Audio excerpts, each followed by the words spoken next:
आज के इस वीडियो में हम उपमा अलंकार, रूपक अलंकार और उत्प्रेक्षा अलंकार इन तीनों की परिभाषाएं और उदाहरण देखेंगे। यदि आप संपूर्ण कक्षा 10 एनसीईआरटी गणित को हल सहित देखना चाहते हैं तो आप डिस्क्रिप्शन या हमारे चैनल की प्लेलिस्ट को चेक कर सकते हैं। हमने संपूर्ण कक्षा 10 एनसीईआरटी गणित को हल कर दिया है। अब हम यहाँ पर हिंदी की व्याकरण को देख रहे हैं। तो यहाँ पर उपमा अलंकार देखेंगे हम। जब किसी वस्तु की क्षमता समान गुणधर्म वाली किसी अन्य वस्तु से बतलाई जाती है तब उपमा अलंकार होता है। उदाहरण देखेंगे। पीपर पात सरिस मंडोला, दर्पण सा फैला विशाल। जो पीपर के पत्ते की तुलना करी गई है यहाँ पर दर्पण से, तो ये है यहाँ पर उपमा अलंकार। जब किसी वस्तु की क्षमता समान गुणधर्म वाली किसी अन्य वस्तु से बतलाई जाती है तब उपमा अलंकार होता है। रूपक अलंकार देखेंगे हम।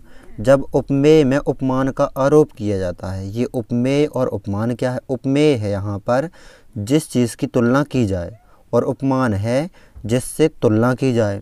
तो यहाँ पर देखेंगे उपमेय में उपमान का आरोप किया जाता है और दोनों में कोई भेद नहीं रह जाता है, तब उस अलंकार को रूपक अलंकार कहते हैं।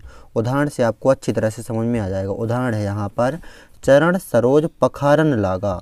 यहाँ पर ना प्रिंट नहीं हुआ है। चरण सरोज पखारन लागा। चरण यहाँ पर उपमेय है, यानी चरणों की तुलना की जा रही है सरोज से, कमल से। तो ये है उपमान। सरोज जिससे तुलना की जाए वो है यहाँ पर उपमान, और जिसकी तुलना की जाए वो है उपमेय। मैं यहाँ पर लिख भी देता हूँ। चरण ये है यहाँ पर उपमेय, सरोज ये है यहाँ पर उपमान। जिसकी तुलना की जाए वो उपमेय है और जिससे तुलना की जाए वो उपमान है। चरणों की तुलना, प्रभु के चरणों की तुलना कमल से की जा रही है। तो यहाँ पर जब उपमेय में उपमान का आरोप किया जाता है, यानी जिसकी तुलना की जाए और जिससे की जाए वहाँ पर आरोप लगाया जाए, सेम टू सेम कहा जाए, वैसा ही कि है, मान ही लिया जाए और उनमें भेद भी कोई नहीं रहे, तब वहाँ पर रूपक अलंकार कहलाता है। अब यहाँ पर उत्प्रेक्षा अलंकार देखेंगे हम। उत्प्रेक्षा अलंकार जब उपमेय में उपमान की कल्पना या संभावना की जाए तब उत्प्रेक्षा अलंकार होता है। उत्प्रेक्षा अलंकार को पहचानने की सिंपल ट्रिक है, जहाँ पर मनु, जनु, मानो, जानो ये आदि शब्दों का प्रयोग होता है, वहाँ पर उत्प्रेक्षा अलंकार होता है, क्योंकि इन सभी का मतलब होता है मानना, यानी कि संभावना व्यक्त करना। उदाहरण देखेंगे। सोहति ओढ़े पीत पट श्याम सलोने घात, मानो नीलमणि शैल पर आतप पर्यो प्रभात। जो कृष्ण भगवान है वो अपने श्यामल शरीर पर पीले वस्त्र धारण किए हुए हैं।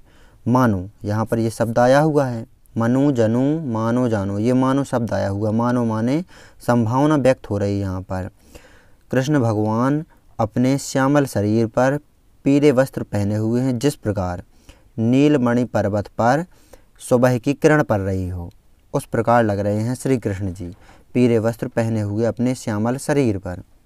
तो ये यहाँ पर जब उपमेय में उपमान की कल्पना या संभावना की जाए तब उत्प्रेक्षा अलंकार होता है।